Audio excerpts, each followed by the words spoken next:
Buenas noches con todos quienes nos escuchan, los estudiantes de economía de séptimo semestre que cursamos la materia planificación económica. Nos encontramos en esta ocasión discutiendo sobre dilemas identitarios en política pública y planificación económica. Dentro de este espacio vamos a conversar con algunos de los compañeros de nuestra aula. Israel Caicedo nos va a aportar sobre feminismo. ¿Qué tal, Israel? ¿Cómo estás? ¿Cómo estás, Edgar? Un placer estar aquí y compartir con todos ustedes, muchachos. No, muchas Espero que gracias a esta ti sea. también por darte un espacio para estar aquí un tiempo y va a ser una conversación muy agradable. Jessica, contigo vamos a hablar un poco de ideología de género. ¿Cómo estás? Buenas noches. Hola chicos, ¿cómo están? Sí, conmigo se va a hablar lo que es la ideología de género, desde los tiempos en que se ingresaron todos estos temas, ¿no? Que hablaremos posteriormente. Dale, muchas gracias, oye. Ojalá que te sientas muy cómodo en este espacio. La idea es discutir igual entre todos sobre esto, sobre cada uno de los temas. Finalmente, con Ulises discutiremos sobre movilidad humana. ¿Qué tal? ¿Cómo estás? Un cordial saludo con todos. Sí, efectivamente, pues agradeciendo la invitación. El día de hoy pues estaremos tratando temas de actualidad. Muy interesante las temáticas que ya han mencionado los compañeros y pues seguiremos pues posteriormente aportando con nuestras ideas y conocimientos a las distintas temáticas. Muchas gracias, Ulises. Es para mí muy importante mencionar los vínculos que tienen cada una de estas cosas que nosotros mencionamos en el podcast con lo que se plantea en el sílabo de la materia. Mucha vinculación con lo de agendas de igualdad, escenario de desarrollo alternativo y demás escenarios mezclados ahí, ¿no? Israel, cuéntame un poco sobre tu tema, sobre feminismo. ¿De dónde viene esta lucha Eh, social? ¿Cuáles son sus demandas y qué espacio ocupa en el actual? claro, yo les quiero primero dar una pequeña introducción acerca del feminismo. El feminismo es un movimiento social que busca la igualdad de derechos y oportunidades tanto de hombres como de mujeres. Además de que surge en el siglo XVIII como una respuesta a la desigualdad y discriminación que sufrían las mujeres en la sociedad patriarcal. Un dato también interesante que les tengo es acerca del FMI que nos dice que las mujeres en el mundo ganan un promedio de 20% menos que los hombres. Me parece que es un dato bastante interesante y bastante discutible del cual quería saber su opinión, qué piensan acerca de que muchas mujeres eh, son relegadas a este tipo de cosas de la brecha tanto de género y salarial. Sí, ¿cuál es su opinión o en su día a día ven esto palpable? ¿Qué opinan? Gracias, Israel. Justo estamos con Jessica. No sé si tú nos podrías contar, oye, en tu experiencia universitaria, ¿tú has atravesado o vivido escenarios de discriminación por ser mujer? En realidad no. Yo creo que en la actualidad la sociedad está complementada, ¿no? No existe lo que se podría decir en sí una discriminación alta. Eh, por lo general, en muchas de las ocasiones en las que he tenido la oportunidad de hablar con profesores, ellos mencionan que la discriminación a la mujer se realiza más en el sector agropecuario, o sea, en las comunidades rurales. Yo soy de ahí y pienso que no es así. La mayoría de las veces las mujeres nos consideran, ¿no? Tenemos el mismo trabajo, nos pagan lo mismo. Y sí, hay ocasiones en que los hombres ganan más, pero es por el simple hecho de que ellos trabajan un poco más duro. Supongo que eso no se puede decir como una discriminación hacia la mujer. Muchas gracias. Ulises, el tema de brecha de género, que ciertas mujeres reciban un pago menor que al de los hombres, ¿no? En la Constitución esto está prohibido por ley, que un hombre y una mujer que ocupen el mismo cargo reciban diferentes remuneraciones, ¿no? Tú podrías aportar algo. Efectivamente, la Constitución como tal no establece que deba haber lo que es una equiparación salarial respecto a hombres y mujeres.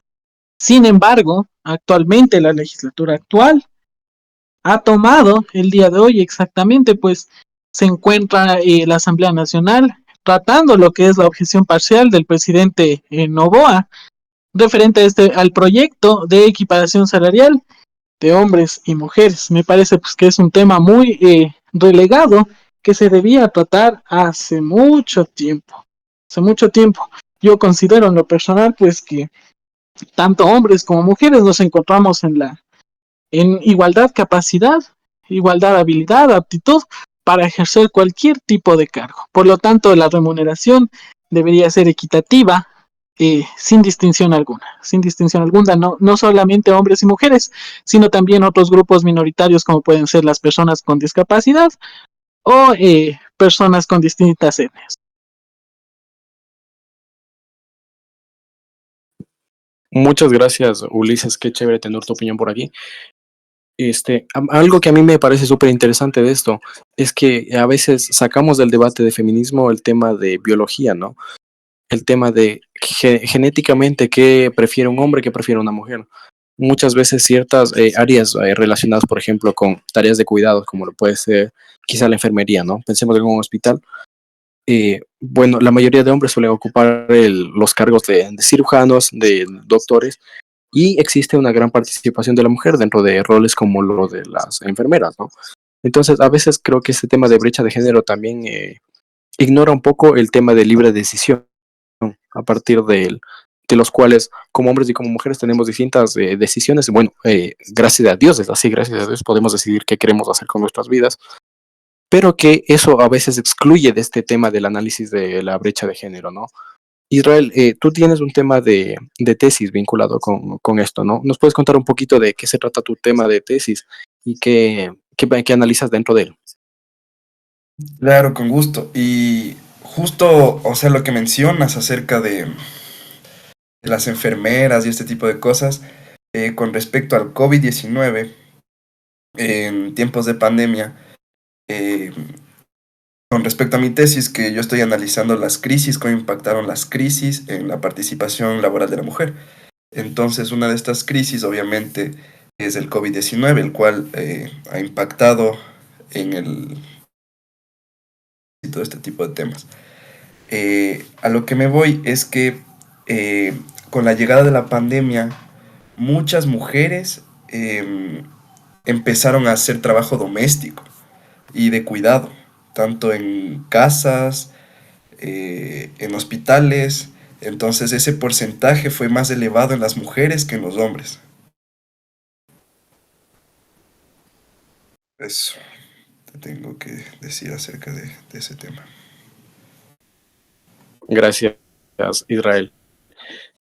Mira, yo justo a mi hermana cuando estuvo atravesando el doctorado, bueno, se encuentra atravesando el doctorado en la Universidad Andina, Simón Bolívar, uno de los ensayos que ella tuvo que redactar para la universidad se vinculaba justamente con bastante esto, ¿no? Como el tema de tareas de cuidados pasan a veces por fuera del sistema, no existe remuneración, ¿no es cierto? Ella consideraba también dentro de este tema de tareas de cuidados las labores domésticas y a veces que son las mujeres siempre quienes asumen los roles de cuidar a quizá los ancianos, los niños, los bebés sobre todo, Claro. y no existe una remuneración para esto.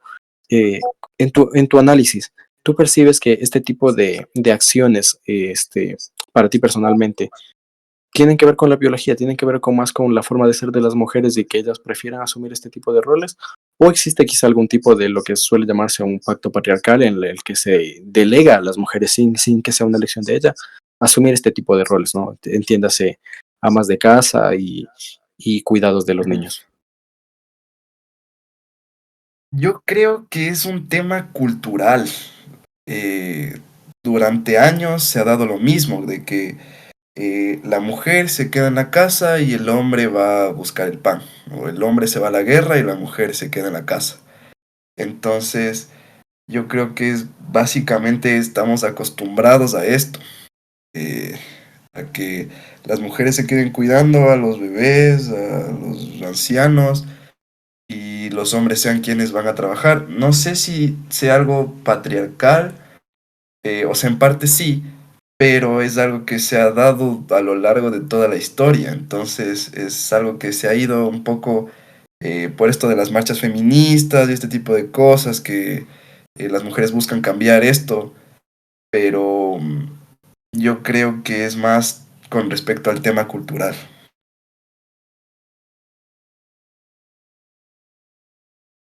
Jessica, tú desde la experiencia femenina es súper, súper chévere tenerte acá porque nos aportas una visión muy distinta a nosotros. Créenos que a veces nosotros los hombres, ciertas cosas que ustedes perciben es muy difícil para nosotros percibirlos y desde la experiencia femenina vivir un mismo suceso a veces se siente distinto que el de una mujer, ¿no? Cuéntanos tú un poco de tu experiencia a nivel de tú en tu vida. ¿Tú sientes que este tipo de labores, por ejemplo, hablemos de cocina, hablemos de tareas de cuidados de los niños, de adultos mayores, son cosas que se fuerzan a las mujeres o es un tema cultural o es un tema que, por ejemplo, tú dices, en mi familia no, eso no pasa? O si hubo, ¿cómo fue ese caso para ti particularmente? Cuéntanos un poco, por favor.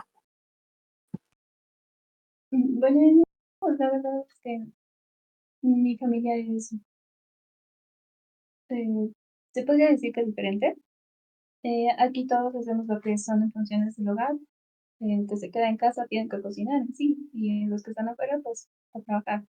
No, yo pienso que esta situación de que la mujer tiene que quedarse en casa o ser la que se encarga del cuidado de los adultos mayores y niños, se realiza por una parte educación, ¿no? La educación que nos dan desde niños. Un ejemplo, cuando somos niños, los regalos de Navidad para los hombres son los carros, para las mujeres son los bebés, los juegos de cocina. Entonces, desde pequeñas nos van incentivando a que las mujeres se hagan más al hogar, ¿no? Em, pero pienso que como va el tiempo, como van las cosas cambiando, estas ideologías también se van a ir eliminando con el tiempo.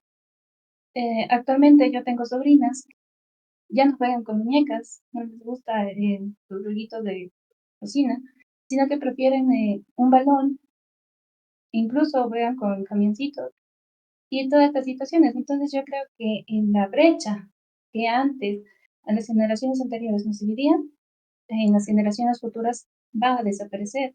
Y incluso en las carreras también se puede ver, ¿no? Eh, Recientemente hubo lo que es esto de una feria gastronómica, en donde pude evidenciar que las personas que están estudiando más para gastronomía, chefs, la mayor parte son hombres. Se supone que las mujeres son las que más se tienen que realzar en la cocina, pero son los hombres, incluso se puede decir que los hombres cocinan mejor que las mujeres. Entonces yo creo que con el tiempo esta situación va a ir cambiando. No se va a quedar en esta brecha, como mencioné anteriormente, sino que sí se va a dar la igualdad de género. Gracias, Jessica. Ulises, tú estos roles, ¿no? Roles de género se suele llamar al hecho de que, por ejemplo, en Navidad, como mencionaba Jessica, quizá para el niño pensamos en un balón, un tractor, un arma, y para las mujeres estaba el tema de las muñecas, de juguetitos de cocina, todo esto. Tú desde tu experiencia, ¿cómo has vivido esto de los roles de género bueno, en tu experiencia personal?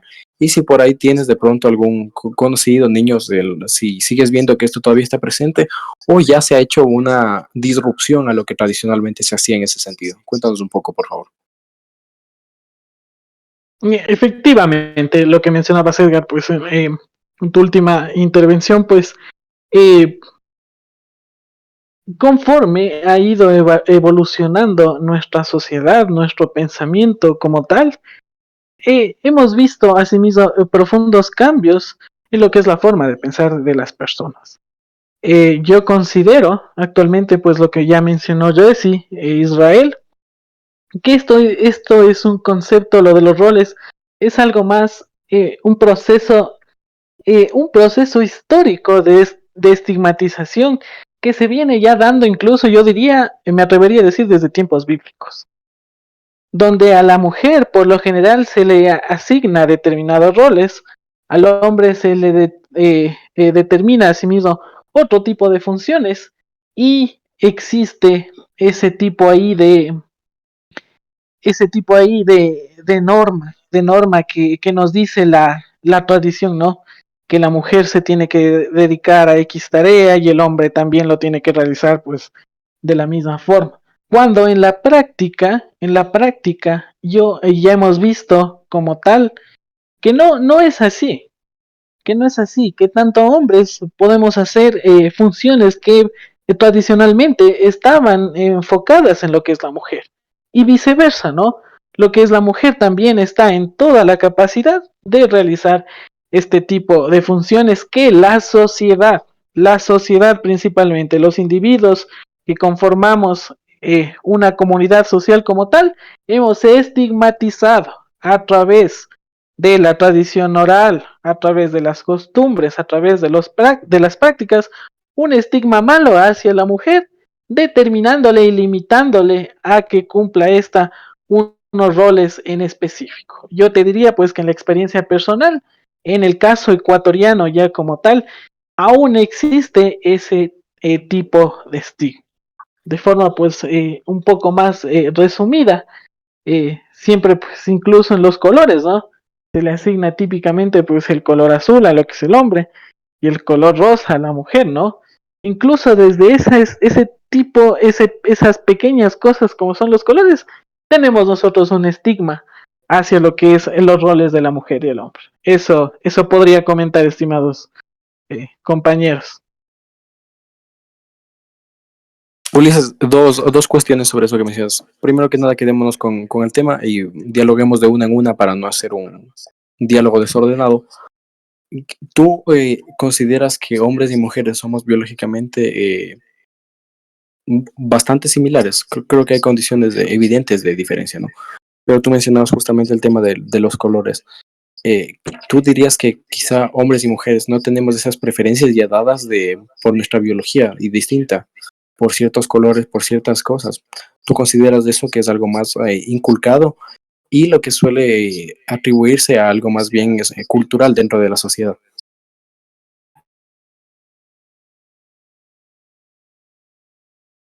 Sí, Ulises. Sí, efectivamente. Lo que manifiestas es un tema de profundo debate, en realidad no sería faltas horas pues, para discutir el tema ya biológico como tal. Eh, Desde mi perspectiva, pues algo tradicional, sí compartimos pues distintas características biológicas, tanto hombres como mujeres. Actualmente pues mucho se habla de lo que es la ideología de género y existen muchos criterios de vista. Aquí juega lo que es la religión, un aspecto muy fundamental en lo que es esto de la ideología de género. Actualmente pues tenemos muchos movimientos culturales eh, pro en pro de lo que es la ideología de género y de la misma forma tenemos otra gran cantidad de movimientos en contra de este tipo de ideologías. Este es un análisis profundo que se lo debe tratar de una forma muy cuidadosa principalmente porque ahora actualmente pues eh, van evolucionando continuamente lo que son los cuerpos normativos y este tipo de ideologías, este tipo de pensamientos actualmente ya son tomados en cuenta en la legislación de algunos países. Tenemos varios aspectos que se relacionan en esto, como por ejemplo es el uso el uso del lenguaje, entre otras cosas más. En lo que ya es un poquito ya adentrándonos a lo que es materia pública, yo creería, yo soy 100% ferviente a la idea de que en lo que es ya la planificación como tal a nivel nacional, dentro de los gobiernos seccionales, incluso en lo nacional, siempre se debe tomar en cuenta a todo el abanico de individuos pues que conforman la sociedad. Siempre tomar en cuenta este tipo que de pronto de grupos que a pesar de no ser muy numerosos, ser minoría, se debe tomar en cuenta para lo que es la formulación de políticas, tanto para la gestión local como la gestión nacional, ¿no? Muchas gracias, Ulises. El otro tema que tenía pendiente contigo es aludiendo un poco usando un poquito una falacia de autoridad aquí. Tú como miembro del Honorable Consejo Universitario, no sé si nos podrías contar si existe esa equiparación de puestos de trabajo entre hombres y mujeres, si la universidad tiene eso por una normativa, por una cuestión de norma, ¿no? O es algo voluntario que ha surgido y si existen algún tipo de políticas que estén orientadas dentro de la universidad al cumplimiento y equiparamiento entre hombres y mujeres. Edgar, a ver, desde mi experiencia, pues estamos trabajando ya aproximadamente un año en lo que es el Consejo Universitario. Y desconozco en realidad si existe un cuerpo normativo como tal dentro del Código de Convivencia interno ya de lo que es la U, referente a de este tipo de las denominaciones de los puestos, ¿no? Que se cumpla de pronto lo que es la paridad de género. Sin embargo, lo que te puedo mencionar es que de la misma forma, pues la universidad acogiendo, como lo que es la academia, pues acogiendo lo que es la normativa local, la normativa nacional, tiene una política de cero tolerancia a lo que es la discriminación, en cualquier forma, ya sea esta por género, por sexo, por etnia o también otro tipo de acosos como lo que es el bullying. En lo que refiere ya a política institucional como tal, nosotros, bueno, yo pertenezco pues al movimiento Frente Democrático Universitario y nosotros, parte del requisito es que los binomios que conformamos, por ejemplo, el Consejo Universitario, estén conformados en un 50% por hombres y un 50% mujeres. De esta forma, pues se garantiza el principio de paridad de género para la toma de decisiones ya a nivel institucional en lo que es tanto el hombre como la mujer. Entonces, yo creo que de la misma forma, pues aquí en lo que es, de la misma forma, pues los gobiernos locales, existe ese tipo de mecanismos, por ejemplo, ya a nivel local, hablando netamente, en lo que es las dignidades de concejales, ¿no?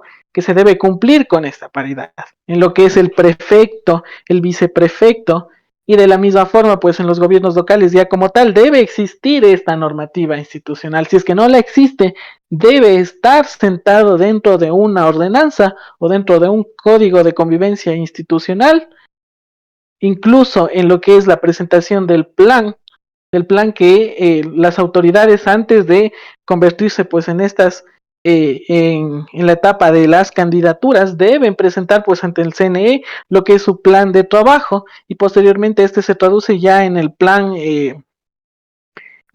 local, en el PDOT, debe estar tipificado este tipo de este tipo de principios en lo que es los procesos administrativos, ¿no? Netamente. Muchas gracias, Ulises. Justamente en el hilo de vincular todos estos temas que estamos tratando con planificación económica, traje para conversar aquí con ustedes y dialogar sobre esto una noticia de septiembre del año pasado, ¿no? Entendiendo que entonces el gobierno vigente era el de Guillermo. Este artículo de primicias se titula Feministas reclaman al gobierno de Ecuador facilitar acceso al aborto por violación. Una marea verde de cientos de personas se sumó a Ecuador a las movilizaciones alrededor del mundo por el Día de la Acción Global por el aborto legal, seguro y accesible, el 28 de septiembre del 2023. En la marcha reclamaron la despenalización total del aborto y facilidades de acceso para interrumpir el embarazo en caso de violación tras haber sido legalizado en 2022. ¿Cómo ustedes ven esto? ¿Cómo contemplan este tema del aborto dentro de sus experiencias, ¿no? Esto quizá ser evaluado como un tema de salud pública. Israel, ¿tú consideras este tema del aborto un tema de libertades, un tema de dar libertades a la mujer, de quizá a los adolescentes darles ese derecho a cuando existe un embarazo por error también corregir ese tema? ¿O lo ves desde otra perspectiva? No sé si por ahí puedes contarnos un poco tú, a tu visión personal, cómo evalúas este tema y cómo lo contemplas. Claro, chuta, ese es un tema bastante debatible. Eh, yo en lo personal em, creo que, o sea, es que es difícil, creo que se debería legalizar en parte, pero en parte no, porque existen temas como tú mencionas acerca de la violación y este tipo de cosas en donde eh, obviamente la mujer va a querer abortar. Em, Igualmente, refiriéndome a temas como eh, las adolescentes de hoy en día que eh, terminan embarazadas muy jóvenes, personas pobres, que es donde se ha escuchado que las personas, donde existe este tipo de embarazos prematuros, o sea, de embarazos cuando tienen eh, edad temprana, eh, creo que no le podrían dar la vida que el bebé que van a nacer merece. Entonces, al no estar eh, legalizado este tema del aborto, muchas personas acuden a otro tipo de métodos más peligrosos, en donde muchas de las mujeres salen heridas. eh, Obviamente es tan peligroso que hasta corren el riesgo de morir. Entonces, a pesar de que es una decisión poco moral el legalizar el aborto, yo a modo personal estaría de acuerdo en este tema, la verdad. No sé qué opinen ustedes. Jessica, ¿tú cómo evalúas este tema? ¿Quizá un tema de libertades o un tema de salud pública? ¿Tú consideras que existen circunstancias en las que esto debe darse o debe existir una total libertad al respecto para que el aborto sea tomado desde la libertad del juicio que tenga la mujer en ese caso? ¿Crees que existen circunstancias específicas en las que debe permitirse o crees que debe ser un tema abierto totalmente? A ver, para mí el aborto debe ser para circunstancias específicas, ¿no? Como está actualmente la ley, solamente para personas que sufrieron de abuso sexual, ¿no? Hay casos de niñas que pues literalmente no tuvieron la culpa y pues no, para ellas es un problema tener en sus manos el producto de la violación, se podría decir así, ¿no? Pero ya generalizado para mí ya es algo más de responsabilidad. Una mujer, actualmente existen muchos em, métodos anticonceptivos para evitar un embarazo. Entonces, no se puede decir que el aborto es una opción. Me considero provida, me parece que esta situación es un poco eh, delicada, porque en sí es la pareja la que tiene la culpa, no el bebé. ¿Por qué privar de la vida a un bebé? ¿No? Entonces, supongo que ya cometida la acción de que una chica esté embarazada, pues existen varias otras opciones. Puede ser una de ellas la adopción y no el aborto, que pone en riesgo la vida de ella misma y pues prácticamente y la del bebé. Ulises, ¿tú cómo observas este tema? Como mencionó Jessica, justamente el tema del ADN, por ejemplo, distinto del bebé al de su madre es un tema comprobado científicamente, ¿no? El bebé a partir de que tiene su ADN es un ser independiente. ¿Tú crees que este tema es algo vinculado con un tono de libertad? ¿Es un tema acerca de libertad de salud pública o existen cosas detrás? ¿Tú qué opinas de este tema? ¿Es algo que debe ser abierto o igual que Jessica, tú consideras que existen circunstancias específicas y detalles que deben tomarse en cuenta a la hora de evaluar un aborto? A ver, Edgar, este tema, el tema de si penalizamos o despenalizamos el aborto, es un tema muy delicado, demasiado delicado, diría yo, que de forma criolla, pues como dicen, deberíamos tratarlo con pinzas. Las opiniones que aquí se manifiesten referente a este tema, porque es un tema muy, muy delicado que incluso puede herir la sensibilidad de determinadas posturas y grupos principalmente que son pro vida y el otro tipo de movimiento que es quienes están a favor de lo que es la despenalización del aborto. Aquí mencionando desde un ámbito netamente económico, político más que nada, político. Aquí tenemos, es responsabilidad del gobierno nacional lo que es la salud pública. Y yo aquí, compañeros, y a quienes nos escuchen, quisiera llamar a esa reflexión.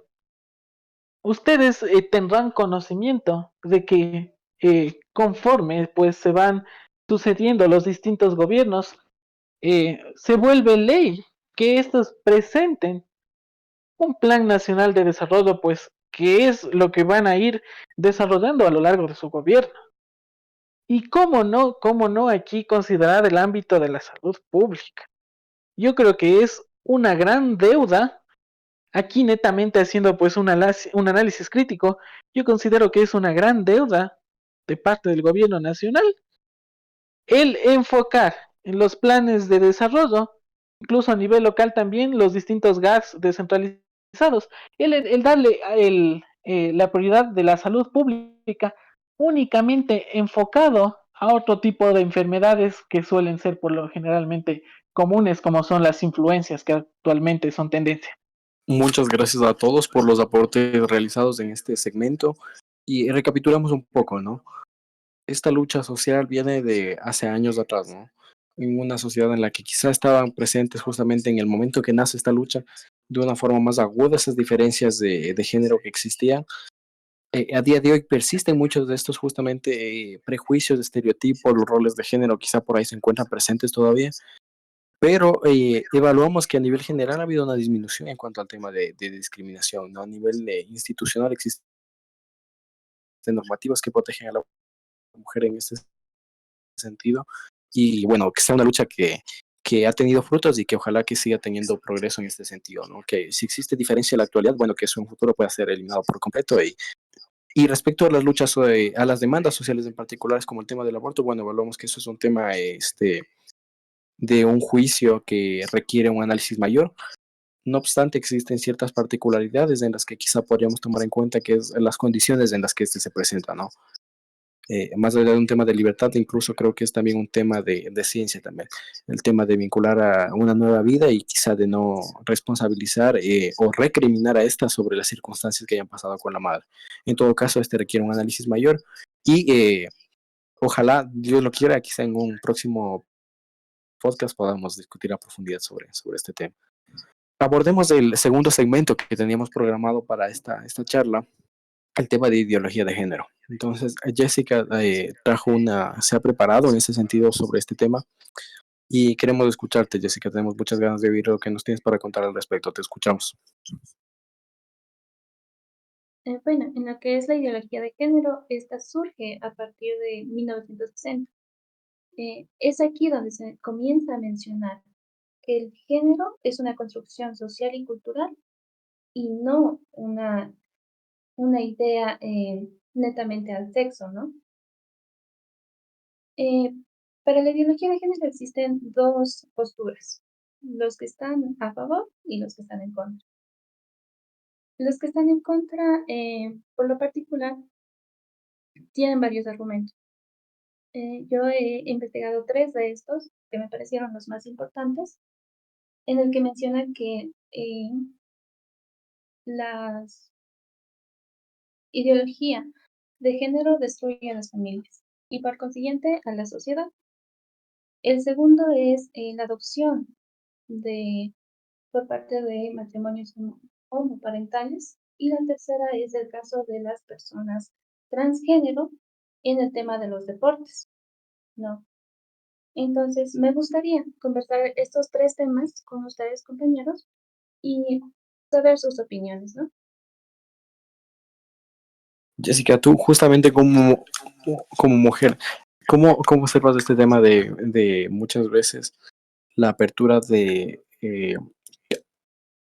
quien se identifica como mujer, ¿no? De un hombre que nace biológicamente como hombre, pero se siente como mujer y se identifica como mujer y realiza su tratamiento médico para poder acoplar esa necesidad a su sentir. Y esa mujer, ¿no? O sea, biológicamente hombre, pero identificado como mujer por sí mismo, y de acuerdo a su ideología, puede participar dentro de las competiciones femeninas. Esto en Estados Unidos estuvo en boga el año pasado. Este año hubo una regulación en ese tema y tengo entendido que en la mayoría de deportes existe ya ahora la regulación y existe una categoría extra, ¿no? Para aquellas personas trans que puedan participar dentro del deporte, pero no en la categoría de hombres y mujeres, ¿no? Esto porque se analizó que después de la pubertad, los niveles de testosterona en los hombres seguían siendo muy vigentes, incluso después de estos tratamientos médicos. Entonces representaba una desventaja para las mujeres al tema de competir por una razón netamente biológica. ¿Tú cómo observas este tema? Quizá ves que esto no es algo que deba tomarse en cuenta, que debe darse la libertad de que personas trans participen en las categorías femeninas, o crees que está bien que haya un tipo de regulación en este sentido? Sí, en lo que es el tema del deporte, existen muchas eh, oposiciones, ¿no? Se menciona que las personas transgénero, eh, bueno, biológicamente hombres, denominadas mujeres, tienen una ventaja contra las mujeres cisgénero o las mujeres biológicamente mujeres, ¿no? Pero existe un estudio publicado por la revista británica en la sección de deportes que afirma que el tratamiento hormonal disminuye esta ventaja, ¿no? Cuando una persona transgénero comienza con el tratamiento hormonal, tiene una ventaja del 31% frente a las mujeres cisgénero.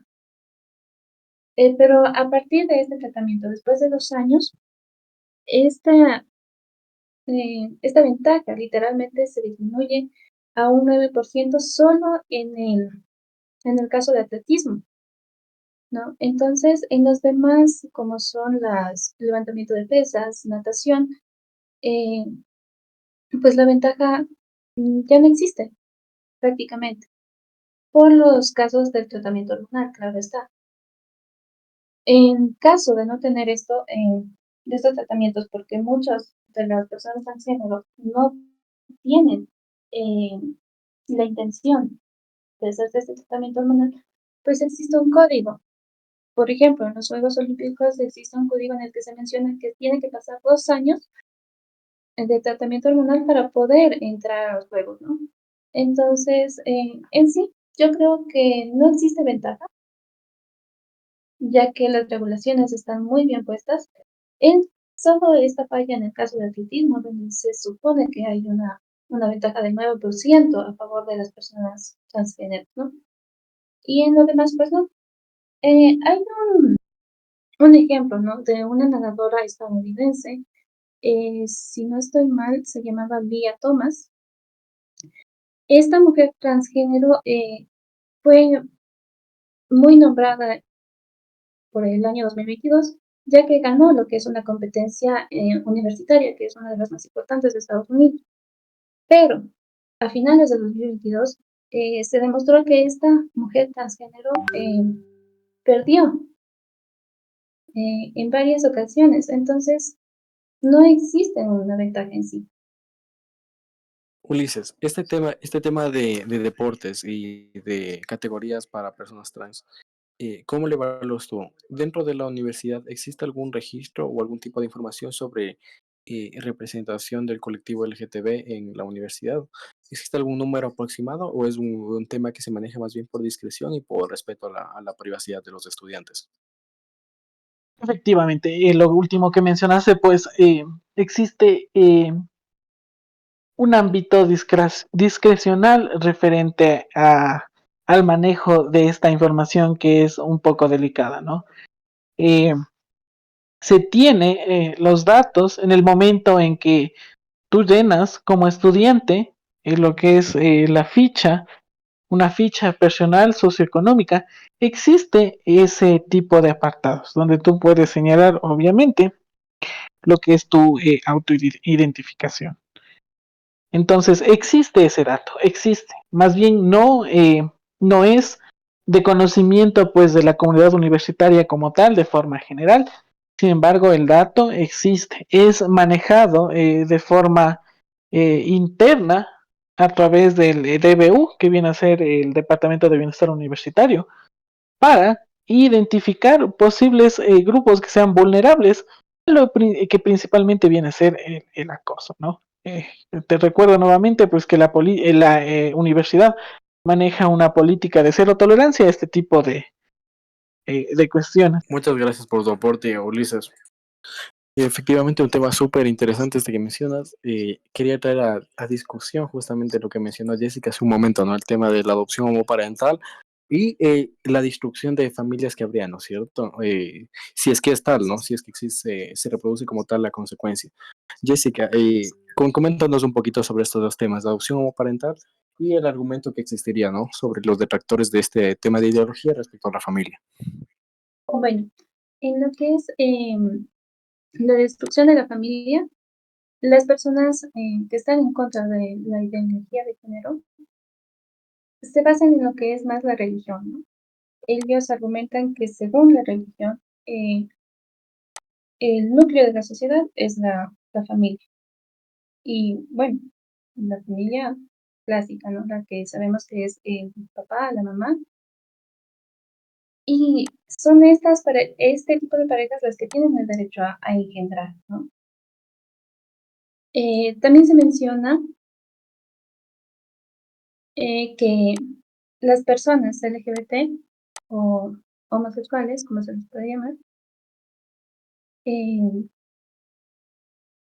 al tener lo que es el matrimonio entre ellos, se les está privando de un derecho que en teoría no deberían de tener, ¿no? Estoy hablando de las personas que están en contra. Eh, mencionan que se está perjudicando a la sociedad a futuro, porque al ellos no poder engendrar, pues reducen el nivel de población y en temas de religión mencionan que pues se estaría eliminando a la humanidad, ¿no? Existe un caso de una persona, fue en Honduras, Óscar Andrés Rodríguez, un párroco de Honduras, en que menciona que la ideología de género está destinada a destruir las familias y a los niños con ideas diabólicas. Este argumento se repite por grupos conservadores que se refugian en la religión, como dije anteriormente, teniendo en cuenta que las familias tradicionales están conformadas por un hombre y una mujer, y ellos son los que tienen el derecho a procrear. Hay un estudio de la CEPAL que desmiente que es el matrimonio homoparental el que destruye la sociedad, ¿no? Sino que es las generalizaciones de una nueva forma de vida. En el año de 1990, la familia nuclear era del 50.5%, y ya para el 2010, que es donde se comienza a mencionar más esto de la identidad de género, baja al 40%. Entonces, se podría decir que la variación de este tipo de familias eh, está más relacionado a lo que es el tema generacional y económico. En la actualidad, como podemos ver, existen muchas familias que solamente son monoparentales, o sea que tienen solamente una mamá o un papá, e incluso los niños son cuidados por lo que son los tíos y los abuelos, eh, tal es el caso de que los padres llegarán a faltar. Y pues de esta manera se puede decir que la sociedad no se ha destruido por la identidad de género, sino por otros motivos. Es la importancia de la familia en la que no se debe de perder. En sí, la familia se la conoce como esta estructura, ¿no? Este apoyo que nosotros tenemos emocionalmente y económicamente también. Además, traspaso de conocimientos, de cultura, pues no tiene nada que ver con lo que son el sexo o el tipo de género, ¿no? Me pareció bastante importante lo que es una mención que hizo Evo Morales por el 2010, expresidente de Bolivia, ¿no? En el que mencionaba que la homosexualidad de Europa se daba por el consumo de pollo. Entonces supongo que este tipo de creencias son bastante raras, ¿no? Nuestro expresidente Rafael Correa también mencionaba que la identidad de género era peligrosa para la sociedad, ya que destruye a los jóvenes y la sociedad futura. Esto lo dijo en el 2010. En el tema de adopciones, podemos decir que también existen bastantes criterios negativos sobre lo que es la adopción homoparental, ¿no? Una de ellas es que se menciona que se debe de respetar los derechos de los niños, más no el derecho de la pareja. Que se tiene que tener en cuenta que los niños son eh, seres, seres humanos y no algo que los matrimonios homoparentales tienen que exigir como que fuera un material, ¿no? Pero viéndolo del otro lado, se podría decir que al evitar este tipo de adopciones, se le está negando el derecho a los niños a tener una familia que pues al estar en un orfanato la perdieron y tienen el derecho a volver a tener. Entonces, no sé si sería bueno que los niños se criaran en lo que son los orfanatos, se criaran en un hogar que les puede dar este amor, esa comprensión y ternura eh, en un hogar, ¿no? Concluimos con esta parte del segmento de ideología de género y vamos con esta última parte relacionada y vinculada con el tema de movilidad humana. Antes de eso, vincular por qué justamente todos estos temas que hemos tratado están fuertemente relacionados con la materia de planificación económica y con el subtema en sí mismo de planificación económica, ¿no? Y las consideraciones del diagnóstico territorial hay que ver muchas con este tema de identidades que estamos relacionando. Los aportes vinculados con la agenda de igualdad son evidentes y finalmente el tema de escenarios estratégicos alternativos de desarrollo, ¿no? Que son temas que se encuentran presentes en el sílabo de la asignatura y estos están vinculados de una manera muy fuerte con cada uno de los temas. Ulises, tenemos la parte contigo de movilidad humana, ¿puedes contarnos de ello, por favor? ¿Cómo no? A ver, por lo general, hoy en la actualidad, es de estos últimos días, de hecho, pues el tema de movilidad humana es un tema muy de suma relevancia, dado la ola de inseguridad pues que vive el país. Y hay distintos criterios que surgen en torno a la movilidad humana, unos de forma positiva, otros de forma negativa. Algunas de estas opiniones, pues que se escucha mucho a través de medios de comunicación, de forma personal cuando tú cruzas la calle, algunas personas manifiestan pues estar en contra de que se permita el libre ingreso de lo que son extranjeros aquí al país por el tema de que incluso aquí en la ciudad mismo pues hemos visto varios crímenes y se ha ido pues, a través de los años de principalmente, ojo que no quiero aquí determinar algún tipo de responsabilidad o de pronto emitir algún criterio con un grupo específico, pero tomo como ejemplo la crisis venezolana, de la cual a raíz llegaron pues varios compatriotas desde esa parte del mundo hacia acá nuestro país. Ha existido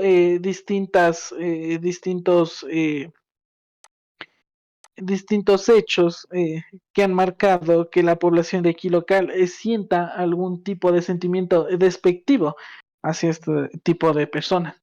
Sin embargo, algo que no se toma en cuenta por lo general, cuando se dice movilidad humana, la gente piensa que únicamente es eso, ¿no? Lo que es la parte extranjera, los residentes que vienen desde afuera y no se toma en cuenta la migración interna. Un dato curioso es que el INEC, esto les comento a modo de información, se ha observado en los últimos años una tendencia a la migración interna hacia las áreas urbanas, principalmente desde la región sierra. ¿Esto qué causa en términos de lo que es efectivamente la materia, que es en lo que nos estamos enfocando? Esto concentra demasiada población en lo que son las ciudades centrales principalmente.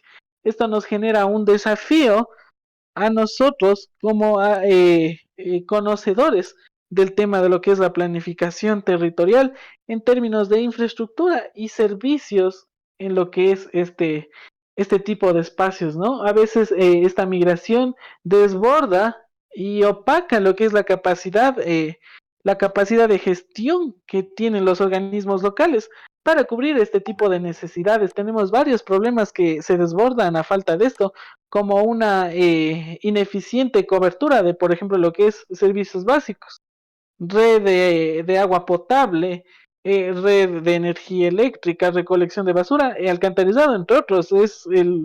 La lista de problemas no tiene fin en realidad. De aquí, importante pues a las autoridades locales principalmente, que es su competencia en lo que concierne, en lo que les determina, perdón, el COTAD, tomar en cuenta este tipo de aspectos como es la movilidad humana, que ojo, no es únicamente de ver desde nuestras fronteras para afuera, también es importante que nosotros veamos ya dentro de nuestro territorio, ya como tal. Entonces, eso ha habido un crecimiento urbano sostenido a raíz de esta migración. Sin embargo, ya volviendo al tema de la migración que viene ya desde hacia afuera, eh, la migración en el caso ecuatoriano, principalmente a finales de los 90, inicios de la década de los 2000, nosotros pues se ha dicho, ¿no? Que la migración ha sido una oportunidad económica, el milagro económico principalmente por las remesas que nuestros compatriotas pues enviaban a causa de la gran crisis que tuvimos nosotros pues en el año 99 a raíz de la dolarización, ¿no? Entonces, es muy importante tomar este tipo de consideraciones, lo que es la migración, la emigración, como yo les mencionaba, Estados Unidos y España fueron, no es que únicamente nosotros como país hemos recibido esa masa importante de compatriotas aquí, venezolanos, colombianos, peruanos, etcétera, sino que nosotros también, a raíz de nuestras distintas crisis, también hemos emigrado hacia los distintos lugares del mundo, como es Estados Unidos y España principalmente. Un dato curioso, pues, es que el Banco Mundial mencionaba que la migración hacia Estados Unidos alcanzó su punto máximo alrededor del año 2008 aquí en lo que es nuestro país. Es muy importante analizar estos fenómenos desde una perspectiva de planificación ya local. Gracias, Ulises.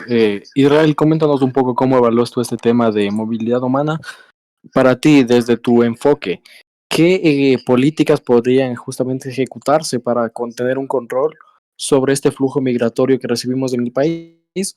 ¿Y cuáles dirías tú que son las problemáticas que se han generado en ese sentido? Claro, a ver, políticas en sí que podrían controlar este tipo de problemática podría ser eh, restricciones, por ejemplo, a la inmigración, a la migración ilegal, un fortalecimiento también de las fronteras. Em, yo pienso que debería haber una cooperación por parte del gobierno para que no exista este tipo de problemáticas, ya que lo que buscan las personas es más que nada oportunidades económicas. Entonces, así como nosotros nos vemos en esta situación de inseguridad que tiene el país, igual de buscar oportunidades, como les acabo de mencionar, económicas, saliendo del país, igual es en este caso de las personas venezolanas que al no tener oportunidades deciden acudir acá a nuestro país. Y es más que nada por temas políticos. Como sabemos, en Venezuela el gobierno no es tan, como diría, abierto en estos temas. eh, Como Ecuador, por ejemplo, en donde aceptamos a los migrantes, a pesar de que ha existido bastante marginación por parte de las personas ecuatorianas hacia los venezolanos. eh, Siento que es algo que permite que exista una diversidad cultural, una transferencia de conocimientos. eh, en sí, creo que una migración tiene más beneficios que desventajas en general. Chicos, muchas gracias en general a todos por este tiempo. En el podcast ha sido sumamente fructífero, ha habido aportes muy relevantes de a considerarse y sobre todo yo resalto esta vinculación que hay en cada uno de los distintos temas tratados, especificaciones del sílabo de la materia, ¿no? Como justamente todo lo que vemos en el aula a la final se refleja en esta conversación y podemos relacionar.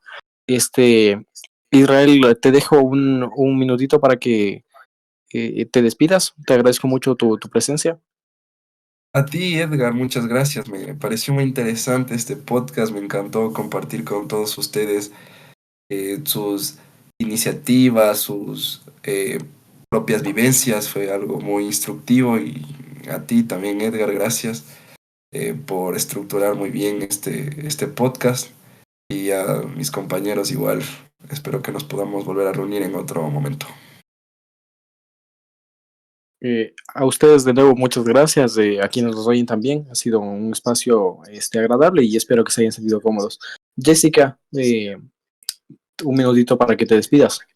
Bueno, agradeciendo mucho la invitación. Me gustó mucho hablar de estos temas, ya que son, bueno, en teoría prácticamente eh, más relacionados a lo que es opiniones de cada uno, ¿no? Esperando que a los que nos escuchen también les guste mucho el podcast que realizamos. Y pues, nuevamente, muchas gracias por venir. A ti, Jessica. Ulises, tu parte. Sí, por haber compartido estos conocimientos, esta experiencia en este espacio. De la misma forma, pues a los que nos escuchan, a las personas que hemos participado en este podcast, a realizarles esa invitación, esa motivación a que desde nuestro territorio nosotros seamos partícipes, gestores, actores fundamentales para estar en pro de ir disminuyendo poco a poco las distintas problemáticas que se ha abordado en este presente podcast. Muchas gracias con todos. De nuevo, muchas gracias a todos. Soy Edgar Bella. Le finalizo agradeciendo a todos por su tiempo, a quienes nos escuchan de forma especial y esperando poder volver a encontrarnos en otro momento. Muchas gracias.